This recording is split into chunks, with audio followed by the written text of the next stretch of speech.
had a panic attack in front of 300 people when you were younger. What triggered the panic attack, if you don't mind me asking, and what tips do you have for someone to regulate in the midst of a panic attack? What triggered it? I was in a... Oh. I see.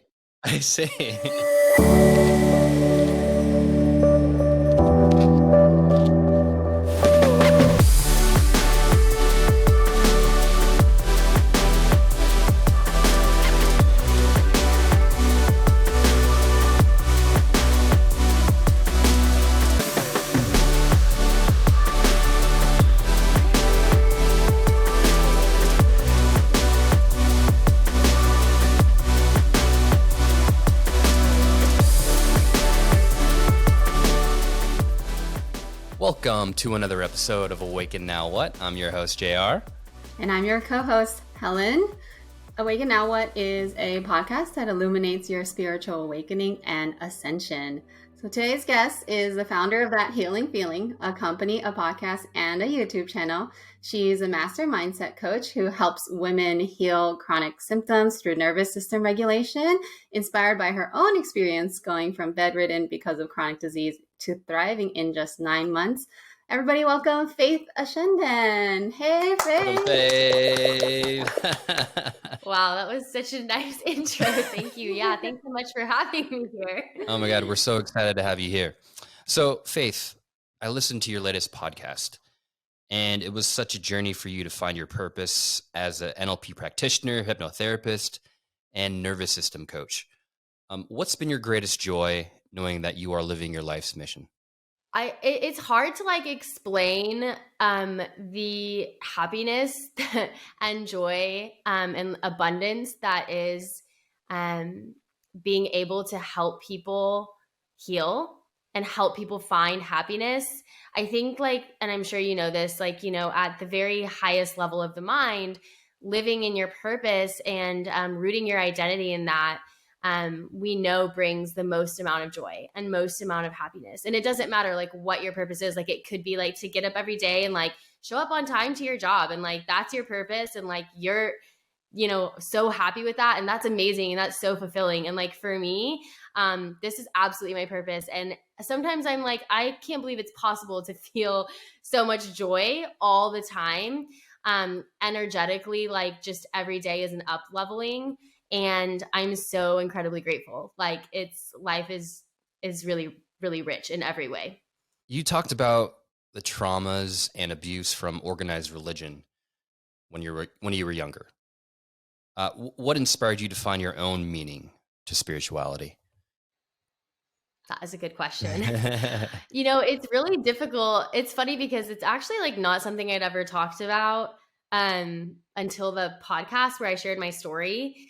And I think so many of my students were we share our story in the group and our story, but what's your story? Because we kind of see you now and little tidbits of yo, I relate to this, or yeah, this one time where I was in this situation, but what is it really? So that inspired me. And that was the first time I brought this hey, I was in this really tight-knit religious group / cult, without wanting to tread on anyone's toes and be really sensitive to everyone I'm working with. This was really damaging, Right. And I think only if you're in a religion like that can you understand how incredibly difficult it is to break free from that on a subconscious level, when and you guys know, the subconscious is highly moral. So it's not just religiously moral. It's everything that you're learning at this young age is either right or wrong. And it kind of falls and cements into a bucket. So when you bring something like religion and hell, and dying and punishment into something that's already has evolved to be a highly moral of just everything that literally directs every action in your life, it is incredibly, incredibly difficult to fight those beliefs and even perceive something outside of that. And so, I for example, I didn't learn evolution. Like we weren't taught science. So I wasn't allowed to learn about outer space because then like, you know, there could be, I don't know, just things that we weren't allowed to learn about. Interesting. I wasn't allowed to learn about evolution or sex or anything that wasn't in alignment with creationism and just that really, like what we were supposed to do. Right. So everything was off limits except for their teachings. Yeah. So I went to like a school that was really small. I had 11 people in my class. And like we studied, it was a private school, so they were allowed to control the curriculum. Oh, man. And it was like people from my church. Academically, it was good. Like people were going to Ivy League schools. Like people were, it was challenging. How that happens without science, now I'm kind of like the mind boggles. But like, we had a lot of philosophy classes. We were only allowed to take Latin. We would do things like, I remember my husband, like still, he like will pour a glass of wine and be like, tell me a story from the past. Like, it's just so crazy. Let's just tell me one thing you did. Like I remember one time, we had to write, I don't know if you've heard of the book Dante's Inferno, but I had to, in 8th grade, we had to write our own Dante's Inferno and like put people in it and like create their punishments for like their sins. Like this was like really damaging upbringing. Yeah. So I broke free from that at 16. Having lived in that, I was not allowed to leave my school and I was not allowed to leave my church. So I purposely plagiarized a history paper so that I would get expelled because they weren't letting me leave the school. Like it was a small school, so they could kind of be involved in your life and call you and bribe you and whatever. And I left and I went to public school, which like was my mother's worst thing, like, you know, therapy, like being shipped away, all sorts of stuff. Got kicked out of my house. It was like a huge thing. And when I went to the University of Texas at Austin, I learned about evolution. And I took quantum physics. I took neurobiology. And I was drawn to it because I didn't have this background. I had a good educational background, but I was missing what I now do and teach, you know, like, which is why I'm so drawn, or which was why I was so drawn academically to studying. I was addicted to learning because I had missed out on not only this information, but the ability to think laterally, independently. And it was in, I was like 20 when it all just clicked for me, that it was a lie. Like what I had been taught was a lie. It took me a lot of years to break free from these like reins that were of, you know, fear-driven things that held me down. And I think like from then, really like till now, I'm 32, it's been a journey of like constantly unlearning and relearning and pushing the boundaries. But I think what was really valuable for me was I was forced to question everything I knew to be true in order to step in the reality of freedom that I wanted for myself. And when you do something like that, you can then question anything. Like, oh yeah, like I can, you know, another way to heal, that's easy when you have to question whether or not you're going to go to hell and all of a sudden actually maybe you're not, and whoa, like the mind boggles, or actually God didn't just place me here on the planet, but perhaps there was something else that happened. So I had this beautiful opportunity to challenge these preconceived notions and rewire my subconscious, and it helped me so much in what I do and in my healing because I had already flexed that muscle. Talk about traumatic, right? It's a powerful story too. Yeah, very powerful, very inspiring. And yeah, you were so vulnerable in your latest episode, so thank you for sharing your story with the world. Let's talk about trauma. With your clients, what have you noticed is the leading form of trauma, whether that be abuse, death and loss of a loved one, or is it something else? It's interesting because a lot of times with my clients, it's the chronic illness that is the trauma. And I think that I like to talk about it because people don't. There's this whole emotional side to having a chronic illness diagnosis that isn't part of the narrative. And that is a huge trauma. We are wired to fight for safety and for health. And when you are told that your health is taken away and your safety in a lot of situations. And you wake up day in and day out feeling horrible, getting bad news after bad news about your body and your well-being. This is a trauma. And so it's like, what came first, the chicken or the egg? Sometimes I have clients who have these stories of abuse in some capacity, and or just like being raised by a parent who was very hypervigilant, hadn't done their own healing. So as you know, it doesn't have to necessarily be some like huge event. Like it can be like these micro events that compile into the same effect. And then on top of that, these symptoms that they're dealing with in this loss of safety in their life is a huge trauma, and not having that support, again, just like compiles, and then they end up always with chronic illness and debilitating anxiety. And so I think I like to talk about it. Like, let's talk about the trauma of this, because usually by the time they get to me, they're like, I've never even thought of that, you know, and like you're living with this every day and you haven't even given yourself this grace or considered the trauma that you're going through.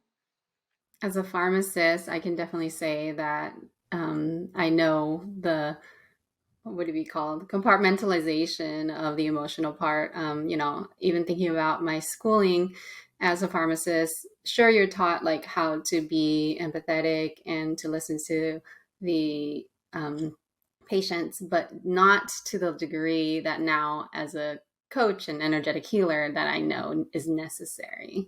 Definitely. I mean, practitioners aren't trained, and even my practitioners that I love and have absolutely helped me heal in so many ways, like, are referring to me because the education isn't there at all, you know, unless even when you're like in a more integrative space or more aware of this emotional component.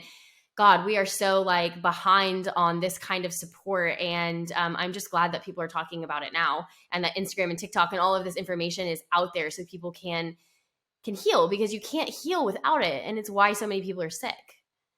Right. Yeah. Let's talk about the long-term changes in the body. So trauma is known to cause epigenetic changes to the body's stress system over time. How can trauma wear down the body over time, and what are the symptoms that occur? It's interesting because like people with chronic conditions will say that their pain is getting worse over time, and it also comes on faster. And what's happening isn't usually that they're actually getting more sick in the way they think. What's happening is that they're so hypervigilant, or they're so dysregulated because of whatever their trauma is, that their healing mechanisms have shut down. Their neural pathways for pain have strengthened, and their body is responding, is screaming for help and healing through intensifying the pain, through turning off the digestion, through increasing anxiety, which, you know, people sort of describe as like these racing thoughts and the heart beating. We know it's happening physiologically. These symptoms in the body of this intensifying of whatever like their symptoms are, and like it manifests in so many different ways as well. So usually, like, just to give a little bit of background and to rein it back, because I think a lot of people don't know this, that neural pathways in the brain are kind of like a muscle. So like if you go to the gym, and like I can really relate to this because I've recently had 2 babies. If I go try to do an ab workout and I'm trying to lift the weight I did before I got pregnant, it is like I feel weak. I'm like, oh my God, I've got no strength. But the more I go, the easier it gets. And very quickly, if I'm doing this consistently, I can lift that weight, if not more again. And most people can relate to this sort of like gym analogy. So pain is the same way. So in the brain, what's happening when we experience pain is the brain is sending a signal to the body, which is pain, which is a message to say, hey, you need to act. So if you put your hand on a stove, pain is sent so that you move your hand, right? If you stub your toe, this is acute situations where we're experiencing pain. When it becomes chronic, the brain does something really interesting because it's highly efficient. It doesn't want to have to keep sending that message over and over. Anything that happens over and over, we memorize. So these are habits, right? Like we know we wake up in the morning, we do the same thing every single day. That's a habit. That we don't have to think about it anymore, so we automate it. That's what happens with chronic pain. So that neural pathway is going to say, trigger pain, trigger pain. I'm not even going to think about it. if we see that thing, if we touch that thing, if we eat that thing, whatever that person's trigger is, I'm going to send pain. And if that person keeps thinking about it, I'm going to make the pain stronger. I'm going to make the pain faster. Because why are they not acting? Why won't they stop putting themselves in danger? So you have all these people who are doing the work to heal, and they're like, why is my gut still broken? Why is my back still hurting? Like, why do I have these problems? And it's not because they're not physically healing. It's because this neural pathway is insanely strong. And what it's thinking is that everything is dangerous, right? And so that's the language of the nervous system. It's safety or danger. And so we're focusing on the wrong thing. We need to be focusing on these neural pathways, right? And so what's happening in the body, if we're not releasing these emotions and this trauma, our nervous system gets stuck in this tightly wound state, like this bound potential energy, which is trauma. And it turns on the pain signals, it turns on the signals of danger, it intensifies the pain, and there's this huge cascade effect, and it's keeping people sick. And so there's this emotional component, there's this, neurobiology, this neuroscience, this neuroplasticity component where we need to create new pathways. And all of it comes down to regulating, because when we regulate, we have the capacity to cope, the capacity to release. And it's our internal way of healing. And we did it for so long, but in this, new environment, like our bodies haven't caught up. And so unless we make a conscious effort to regulate, we can't release. And so that's why I put everything down to I teach people to regulate, because to say it's like brain training or trauma, all of it is one and the same. And when you regulate, you touch on every tiny piece of that. So for someone who is so hardwired with their neural pathways, whenever they see something, it sends them pain, regulation is the solution. Yeah, because when you regulate, brain training becomes very easy. Like, for example, I was saying this on another podcast. The exercises to train your brain are very easy. It's not the exercises that are difficult. It's your ability to respond with the exercises in the moment. So if you're not regulated, what happens is you go instantly into that sympathetic fight-flight response, and that turns off your logic centers. So you can't think, right? So you can't then in the moment, like most people will know if they're spiraling that maybe it's a bit silly, but you can't talk yourself down because you don't need logic in survival. So if you're regulated, the power is in the response. You can respond before those logic centers turn off and employ a brain training technique. So it's simple things like mental imagery, thinking of a different image, saying a different word, feeling in the body, but you can't employ that unless you have the capacity to downregulate into this parasympathetic state in response to a trigger. So it's not about saying that trigger is never going to hurt again. It's about saying you're going to respond to that trigger and catch yourself before you go straight into fight or flight. And that is that regulation technique that slowly, like a muscle, starts to get stronger, stronger, and easier, and it becomes automatic. And that is how we train these neural pathways. Such an important episode. Oh my God. I think everyone needs to learn about trauma. Everyone needs to learn about this stuff. I mean, so this is really rich content. And as somebody who has a background in science and is in the field of work, it's for us, it becomes like ABCs, right? So what happens when you get new people and you're sharing these? Can you see that they go to dysregulation because it's all new and they can't believe it? I'm just kind of curious to the receiving of that from people. So when I get someone in my program, they're usually they have some knowledge of it because it is a big investment from a time standpoint, financially, etc. So when they get there, they're sort of bought in. And what actually happens is they hear it and they're inspired. They're like, yes, this is it. This is going to get me over the line. And it's about 4 weeks in that dopamine wears off. And all of a sudden it's like, oh my God, it's real life. And what's difficult about this work is the discipline, because we know motivation is fleeting. And it's getting over that line of the dopamine is gone and you're back to the habits, and you don't have the strength to pull yourself out of that dark place. You don't want to get up and do this work. And so I find that it's received really well. And where I come in, especially beyond just educating, is when like my clients hit that spot of like, oh my God, like, I don't know what I'm going to do. I'm like spiraling, I'm back in despair, and like bringing them out and giving them the tools to get them over the line to where they actually have created these new pathways and they're good to like go on their own. Like, okay, fly, you've got it. But until then, it requires a lot of heavy lifting. Right. You were talking about this earlier. We were essentially talking about neuroplasticity, the brain's ability to reorganize itself both in structure and how it functions. Can you elaborate more on that and explain how we can do it at any age? Well, that's it. We can do it at any age. You know, we used to think that only children had plastic brains, essentially. Right. So like people will say, oh, their brain is a sponge. And it is. But it doesn't mean that because this is the way you think or this is the way you are, this is just it because you're an adult. Too bad. Our brains are plastic forever. We can always change not just the way we think, but the actual structure of our brain. For example, when we experience trauma, the hippocampus, it shrinks. We can change that when we heal. We can increase its size. Like we have the power in the way that we think to change the structure. So we manifest with our thoughts. We change our physical structure by thinking differently. And everything starts in the mind. And it's a really good way. And it's how I hook in all my like clients with a science background, because I do have all sorts. I have therapists, I have doctors, nurses, psychiatrists, people are kind of like, what's she talking about? I don't know if they just want to know or they actually want the help, but talking about manifestation, for example, and it's not in my curriculum, but I like to use this as an example because it resonates with a lot of people, that if your thoughts can physically change the structure of your brain, like what dictates everything you do, like it is real. It's real. And we can prove it.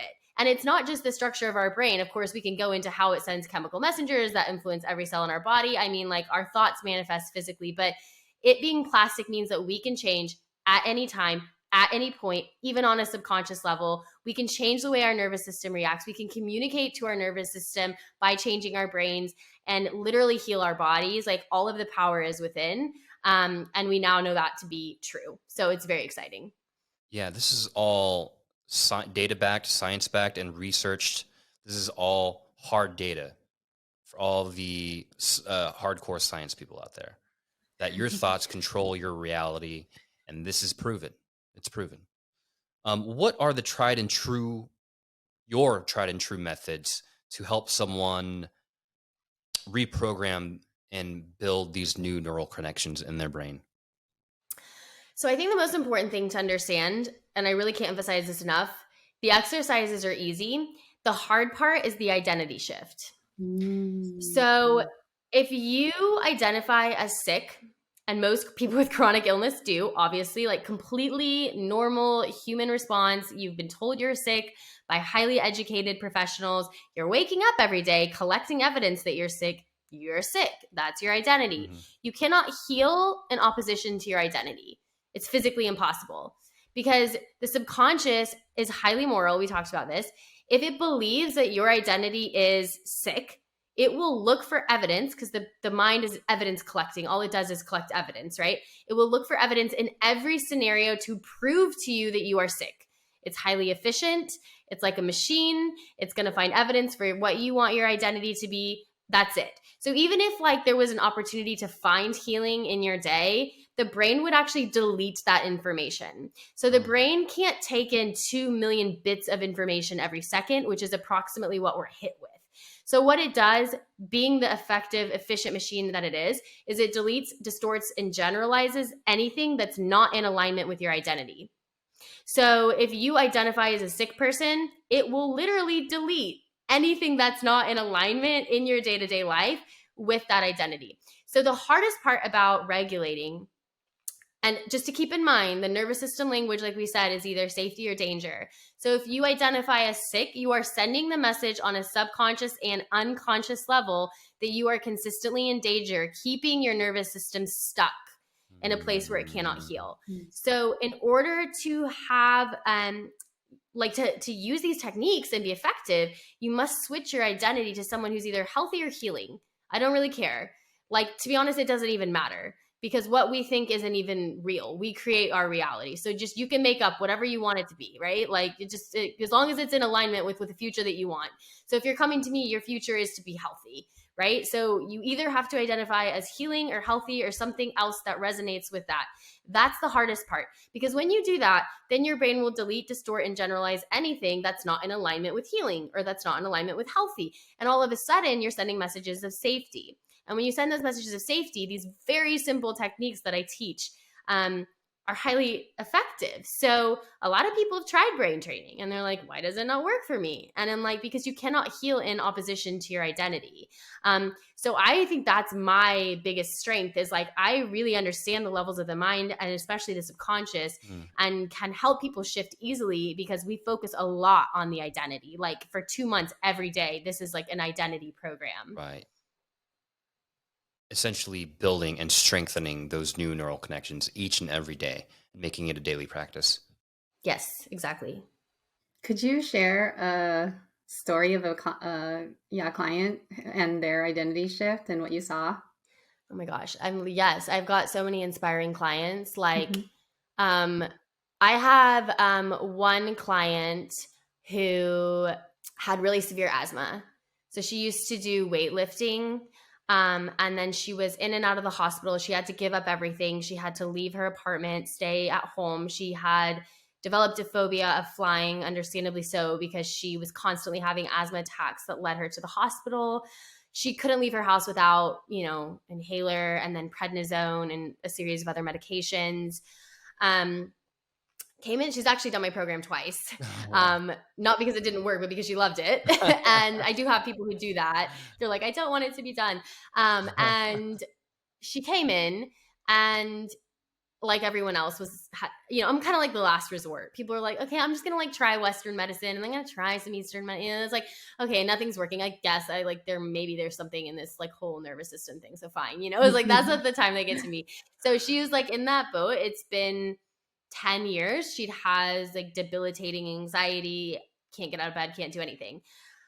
In less than 8 weeks, not only was she not taking the prednisone, not using her inhaler, but she was skating again, going on walks again. She flew to Europe. She flew to where I was, and we didn't get to meet up because I ended up getting pregnant and very sick, but we were going to meet up. She went back to school and is now writing a book about her healing. And is just like, to be honest, she's wonderful and amazing, but I have so many stories like that. And it's really funny because it's not me, right? It's like, she's the one who did the work. But it's just having that, a little bit of direction and a lot of emotional support in those specific moments.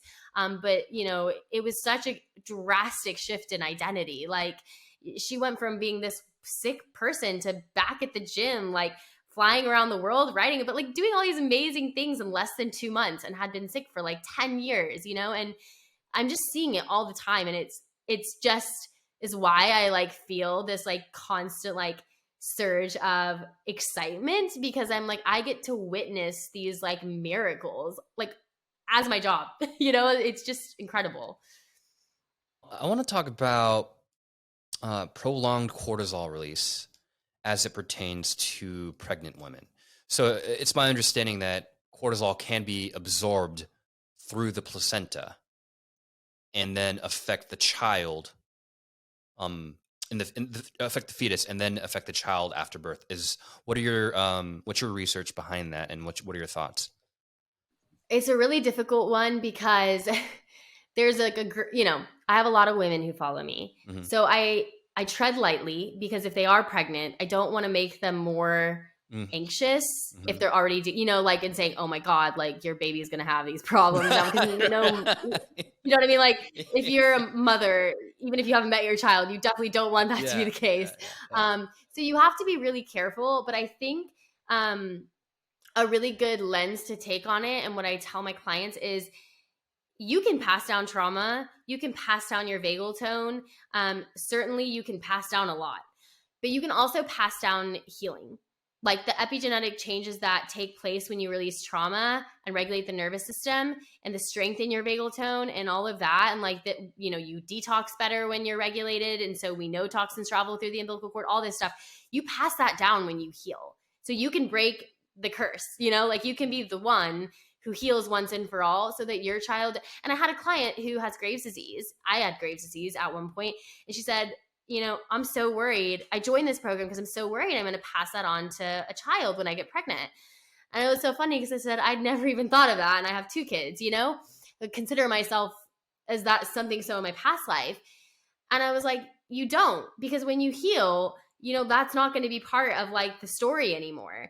It was my story from my aunt and my grandma and her grandma, you know, and I think like that's the lens to take, because there is a lot out there on like all the damage you can do and very little out there on the fact that you can stop that. That this internal work in and of itself, beyond like the physical stuff and the way that you eat and all the other stuff that's incredibly important, like this also passes down. And we talk about things like vagal tone. A lot of people love to talk about the vagus nerve. It's the most important nerve in the parasympathetic nervous system. You can hack your nervous system by strengthening your vagal tone. You can pass that on to your babies so that they don't have to worry about all this stuff. Like their baseline is like where you are now after all that hard work. And all you have to do is do simple exercises to strengthen the vagus nerve. You know, so it's like, I think like the important lens to take is that like do this work because you know that like it's going to have a huge impact. But I would say, yeah, like there are consequences to the other side of it as well. But it tends to make people spiral when we focus on it too much, if that makes sense. Yeah, it's remembering that what we focus on grows, right? So choose the ones that serve us. You mentioned the hippocampus earlier, and whenever we experience trauma, it shrinks. Can you go over some tips and methods to get our hippocampus back to its normal capacity? Yeah, I think I shared too on Instagram or TikTok, I remember the other day. Meditation. But one of my So I mean, I know it sounds like people are always like, do you include meditation in your program? And like I love meditation, but I also don't want to be cliche, and I understand that it's like very difficult when you're anxious. However, we know that meditation is one of the best ways to do that. But I think the important thing to note is like meditation doesn't have to be like sitting on a like meditation pillow and like, you know, with your like essential oils, and that can be great. And I think that that's awesome if that works for you and there are benefits. But I think like just focusing on mindfulness meditation as a good place to start is a useful technique. And what I mean by that is we spend 48% of the day in our thinking mind. So we're just, what do I have to do tomorrow? Oh, did I send this email? Oh, I have the, you know the drill. Like we're thinking about stuff. We're not present. When we are mindful and when we meditate, that percentage goes down, right? So we're actually like living more in the moment. And we're actually extending our lives if you think about it that way, because like if you're less in the mind and you're more present, you're adding years onto your life, right? You're also, for every minute that you practice this mindfulness meditation, you get 9 minutes back in productivity. And I think that's because, you know, the hippocampus is heavily involved with modulating that stress response as well as long-term memories. And so if you consider those 2 variables, you're going to be more productive. So there's so many benefits to these exercises, but I think it's more about like having fun with it. Like you can be mindfully meditating and walking, do both at the same time. That also helps increase the size of the hippocampus. Focusing on your breath is a really important one because that helps with regulating. So if you can sit down for 30 seconds and focus on your breath, what that does is it increases your ability to come back to the breath when you're triggered. And that your bounce back rate is going to determine your success and your ability to regulate. So it's not that you got triggered, it's that you bounced back. That is the key to regulating. And so if you can focus on your breath for 30 seconds to a minute every day, eventually when you start getting triggered, you can bounce back to your breath, and then you'll start to regulate. So again, these are like ways that in what I teach, we tie it into, yes, like we're going to help structurally in the brain, but also let me show you how this applies to like 20 other things that we're working on that's going to support you in your efforts to heal, regulate, release, like all that good stuff. Yeah. I mean, breath work. breath work is a huge modality within the spirituality space. I do breath work. I try to do it every day, but the benefits of it, as you just explained, are tremendous. Tremendous. In your episode with Ali Bonner, that was a great episode. Okay, I'm glad you liked it. Yeah, it was about spiritual awakening. I was like, I have to listen to this one. I have to listen to this one. You said that if we're not releasing trauma, it's sitting. And I thought that was so profound. My mentor, Andrew Bartzes, actually has a similar analogy. He says trauma is undigested consciousness. Hmm. And it just got me thinking, everyone just has to look at their traumas. For us to live in a better, more compassionate, loving world, everyone has to heal through their traumas and look at their traumas. I mean, yes. Oh my God. Like, it's just so important and it's so hard. And I think as well, like, there's not education on Right, it. Like, people really have to search on, and there's a lot of empty promises out there. Mm-hmm. And so you don't want to visit something so painful and then be let down over and over again and, you know, think, well, then why am I going to keep trying if like it's not going to work for me? But you can't be like the full expression of yourself if that energy is sucking part of your essence out of you. Mm-hmm. Like I see it as like, you know, emotions are energy in motion. So it can't be dissolved. It has to be released. So if you're not releasing it, it's just dampening you, like your consciousness, your essence, like the version of you that you want to be. And what you want is on the other side of releasing what's dampening that. And like, so it's why it feels a lot like there's like a storm before you like come out of it and you're like, oh, okay, yeah, like I get it now. But like you have to go through it. You do. And like I think like for me, it's once you do go through a layer, you'll have like a really good period of time and you're like, yes, this is great, I've healed. And then like your body's like, okay, so now you're ready for the next layer. And you're like, what?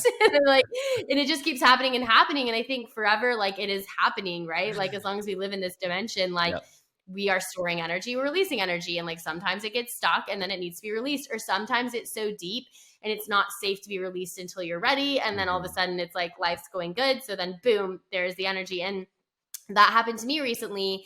And I think I was talking about this on my stories. Have you heard of rapid resolution therapy? I haven't, Helen. I've heard of it, but I didn't look into it. Oh my gosh. So I'm getting certified in it now because I am like that. I'm so like every time I find something that I love, I like, just in case I'm not busy enough, I'm like, I'm going to go back to school. But I really am, because I learned about it. And I had some stuff come up in this like analogy that I've described, like one layer and then the next layer. And I was like, you know, I really want to try this because it's basically, it releases a single trauma in 90 minutes by speaking to the subconscious. And I've done a lot of trauma work. So I was like, I've heard good things. I have to do this. I have to know, because if it's working, I have to learn so I can help other people do this. And if not, then I lose out on 90 minutes. So initially that was my goal, but it works for me because some stuff had come up. And when I say that I energetically felt the energy leave my body, I was describing this to my husband, who basically is like the healthiest, happiest person, is like never had a trauma. And he's like, okay, that's cool. And I'm like, no, let me just like tell you. He's like, well, whatever it is, it seems to be working for you. So that's great. Like, let me tell you. I felt the energy literally leave my body. And when I say that, like, I energetically leveled up, like it is so black and white, like the energy that now like is able to occupy my space, because that's not holding me down anymore. And the way that I'm showing up, and the ideas that are like coming to me and like letting me use them to help other people, like it is so important. I'm always trying to find new ways to get the information out there and to help people do the work, because like everything they want is right in front of them, releasing that which is not serving them. Powerful, powerful words. Holy crap. Thank you, Faith. Yeah. As you healed from Graves' disease, doctors continue to suggest that you take Adderall. What are your thoughts on Big Pharma's remedies for trauma with all these meds and pills they throw at us? Well, Big Pharma doesn't know anything about trauma. Exactly. I mean, I don't know, like, it's not even, I don't have thoughts, because to me it's, they don't know, like they, they see the manifestations of that trauma in physical symptoms and try to suppress them. In emergency situations and stuff like that, it's really good. And my situation wasn't that good. It's hard. In your latest episode, you kept talking about in college, back when you were in college, drank a lot of coffee. It was coffee, Adderall, and cigarettes.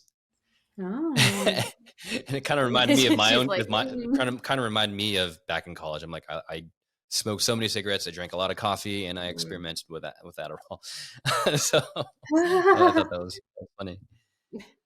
Helen's like, oh my gosh.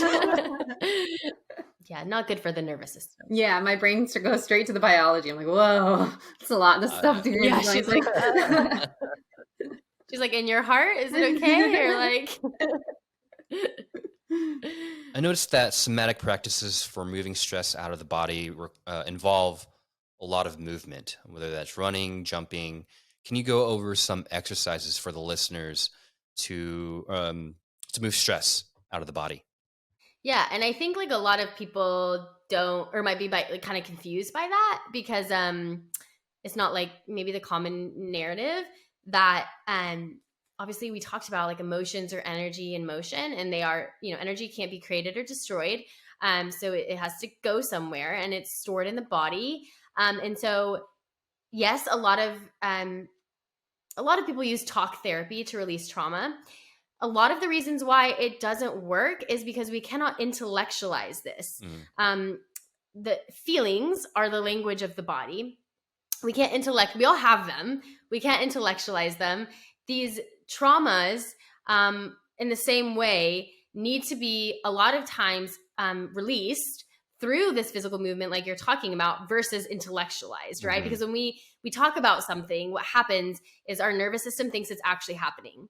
So this is important. Like our nervous system doesn't know the difference between reality and what we're thinking. So we could essentially be re-traumatizing ourselves. Yes. Wow.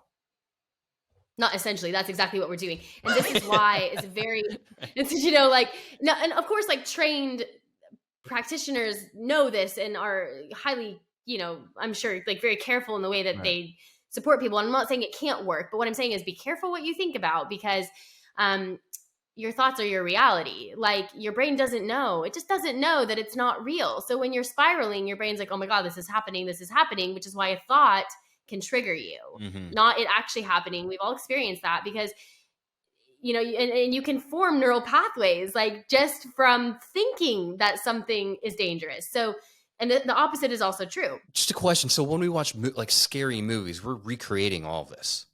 Yeah. I mean, I do tell my students, one of the things we do is we start to listen to the body more. So how am I feeling inside? How is my, what is my, because feelings are the language of the body. So your body's trying to tell you something. And usually it's trying to tell you whether it feels safe or in danger.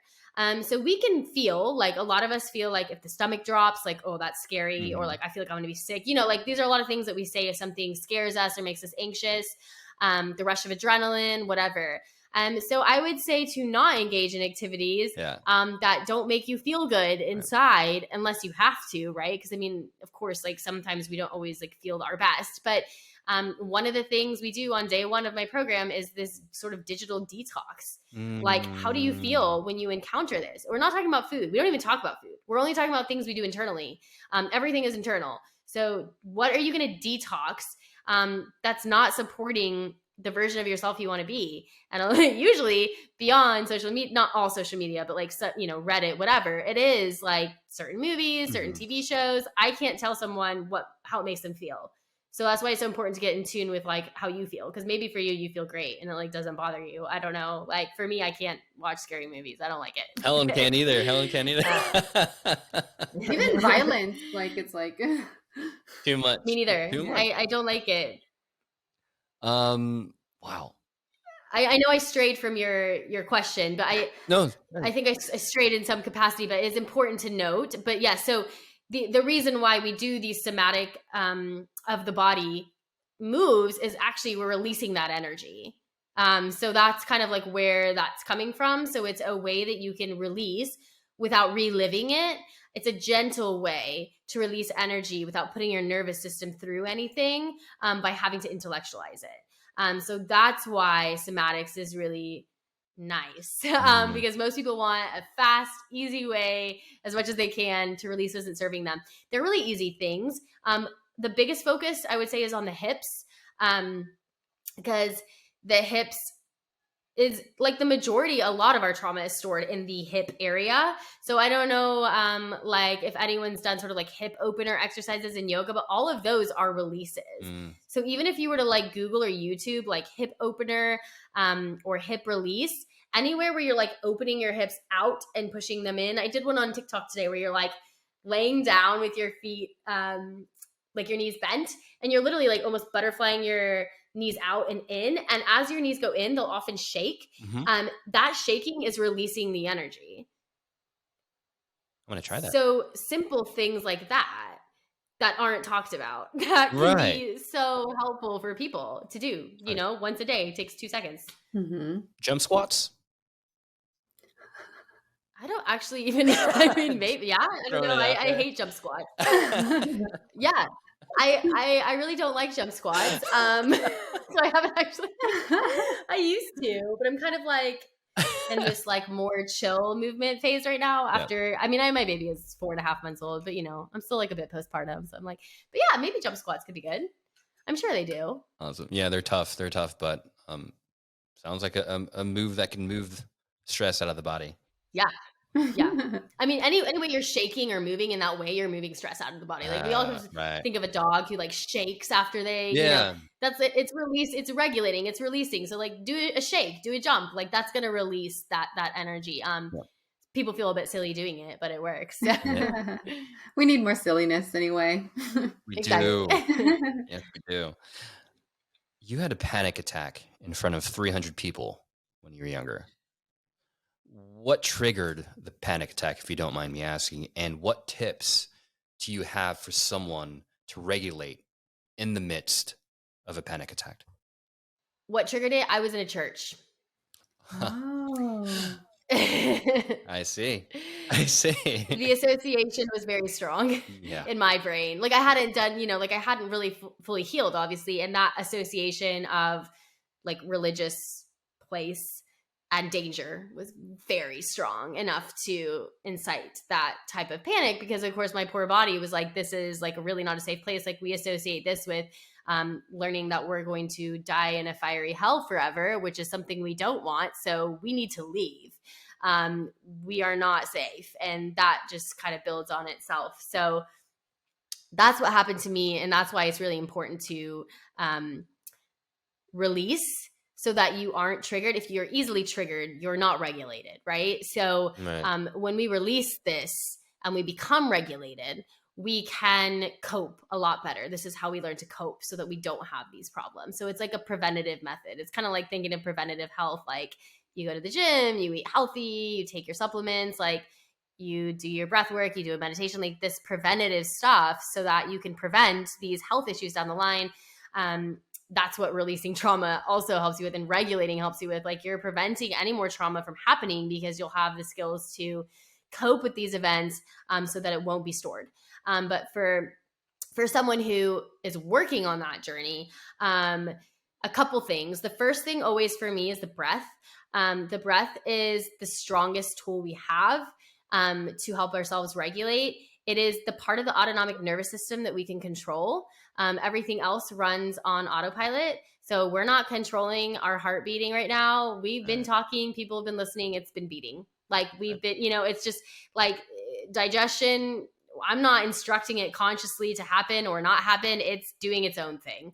But our breath is the one part that we can consciously control. And when we do, we sort of trick the nervous system into following suit. So if we are experiencing anxiety, that breath is going to come up into the chest. It's going to become really shallow. And our whole body is shifting into the survival place. So if we're having a panic attack, that is likely to happen. You see in movies, people are breathing into a bag, Right. trying to slow it down. In reality, if we can bring our breath down into the diaphragm and breathe slowly, our nervous system is going to think that it's now safe to shift into parasympathetic. It's going to sort of automatically, as it does, follow suit. And so I always like to use the breath, one, because you always have it on you, like you know how to do it. You've been doing it your whole life. So, it's like, don't worry. You don't have to panic about bringing something in your bag. Like you can do it wherever you are. No one's going to notice that you're breathing because everyone's doing it. And three, it's like a biohack. Like you trick your nervous system into going into parasympathetic. So the fastest way to come down is to breathe deep and to breathe slow. The exhale is where parasympathetic happens. So if you are panicking, you want to focus on exhaling longer than inhaling, because that's what's going to activate it. And also that diaphragm breathing is going to, of course, stimulate the vagus nerve, which is the longest nerve in the parasympathetic nervous system. It's really important. So you want to focus on that as well. So that would be like my biggest tip ever. Like it's so simple. Everyone's an expert in it. Literally everyone listening is an expert and they can do it anytime, anywhere, and be good at it. Such a great tip.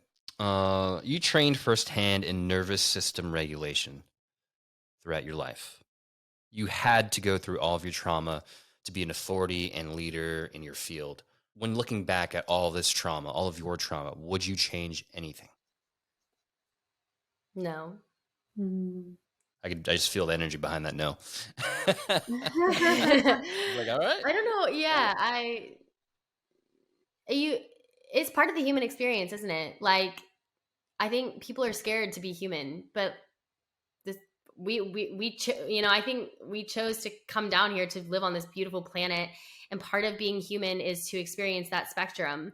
And life is much more rich when you swing the pendulum as far as I have, because I am so happy all the time and so thankful. And I've had to work so hard to get here. And without the perspective, I think it would be dull. Yeah. So, and I certainly wouldn't be able to help people in the way that I do, which has brought me so much joy. So I wouldn't trade it. We've heard your biggest traumas in your latest podcast. What's been your greatest victory? My babies. Your baby is so cute. Your daughter? Well, both of them are super cute, but I saw that your baby on. She's a little doll. She's a little doll. The eyes. She is. Too. I call her my dolly, and I absolutely adore both of them. But with Adeline, I had a home birth, despite the entire system telling me it was a bad idea. I opted out. I'm not advising this. This is definitely not medical advice, but I opted out of care, really, and I did self-hypnosis during my labor. And had no assistance, and had her into a pool of rose petals. And it was insane. Like it was just, she is the most chill, most happy human being. And like the energy in that room was, red roses are the highest vibrating things on the planet. And I just wanted her to be like brought into the world, surrounded by, just red petals and so much calm. There was no fear, there was no anxiety. And I think in contrast to what happened in my first birth, which is a totally different story, I'm so proud of myself for like fighting the system and like believing in my body and like doing it all. And just like, I don't know, like it's not an easy world in a lot of places to raise children the way that I want to. And I put a lot of work to move to where I wanted to be so that life could be the way I want it to be and to parent the way I want it to be. And it is like my greatest achievement. It's just beautiful the way that the intentionality and love that you have in all these choices that you've made. And obviously, as you share, like the joy of doing this work and just wanting to really like boost you in that great gift and this like that you're showing up for all of us, that speaks to being able to be very prosperous because you are just in this beautiful high vibration of yourself. Well, thank you so much. That's so kind. It really is. Like yeah, all the lovely words, like they mean so much to me, and I'm so grateful. Awesome. Well, we have reached the now what part of the episode. Faith, this has been such an enlightening episode on trauma. What last pieces of advice do you have for our listeners to help them further their healing journey? First and foremost, I think to understand, or I would say like to have grace with yourself. You're a human being, you know, like you're bound by these biochemical mechanisms.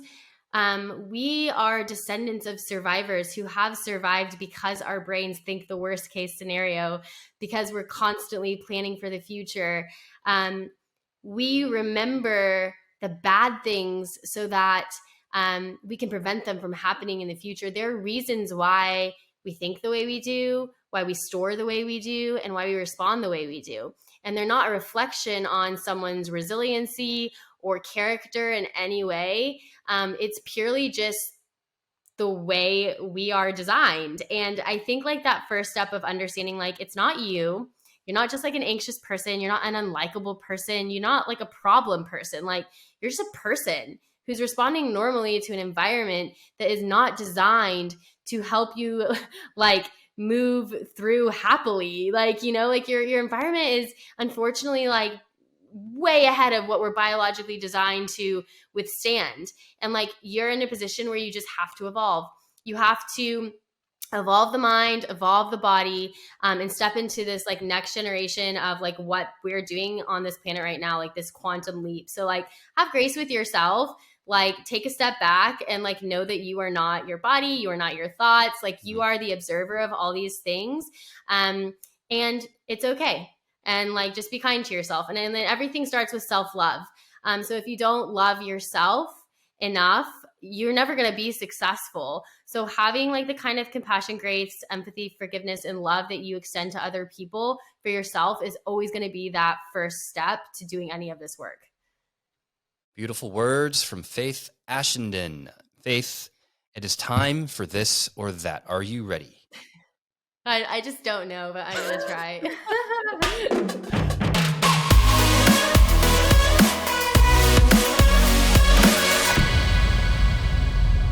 3, 2, 1. Time starts now. Go on. Austin or London? Austin. False hope or unnecessary anxiety?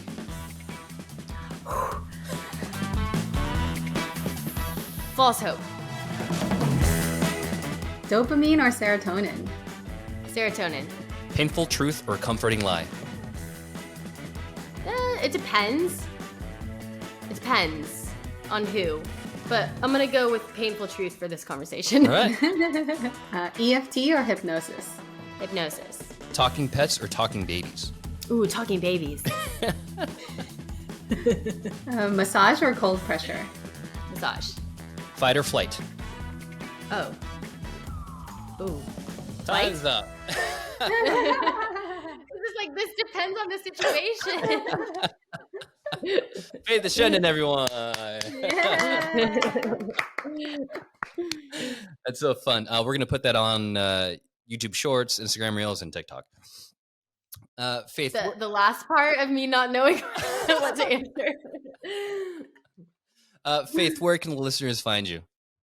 So you can find me on any social media channel at That Healing Feeling, especially Instagram. I share a lot of like free resources, so it's definitely a good place to be if you're looking to action anything. If you want to work with me, my website is faithashenden.com. It's also always linked in my bios on TikTok and Instagram. And then my program that I'm talking about, the Health Transformation Accelerator, is the only capacity by which I actually work with clients. So if you're interested in that, that's the go-to. Awesome. I'll make sure to put all that info in the show notes. Thank you, Faith. This has been such an important episode, such a fun episode. Thank you for taking the time to speak with us today. Thanks for having me. If you like this episode, please subscribe and leave a positive review. I'm your host, JR. And I'm your host, Helen. Find us on Discord so that we can chat more about EFT, hypnosis, trauma-informed healing. See you guys there. See you guys next time.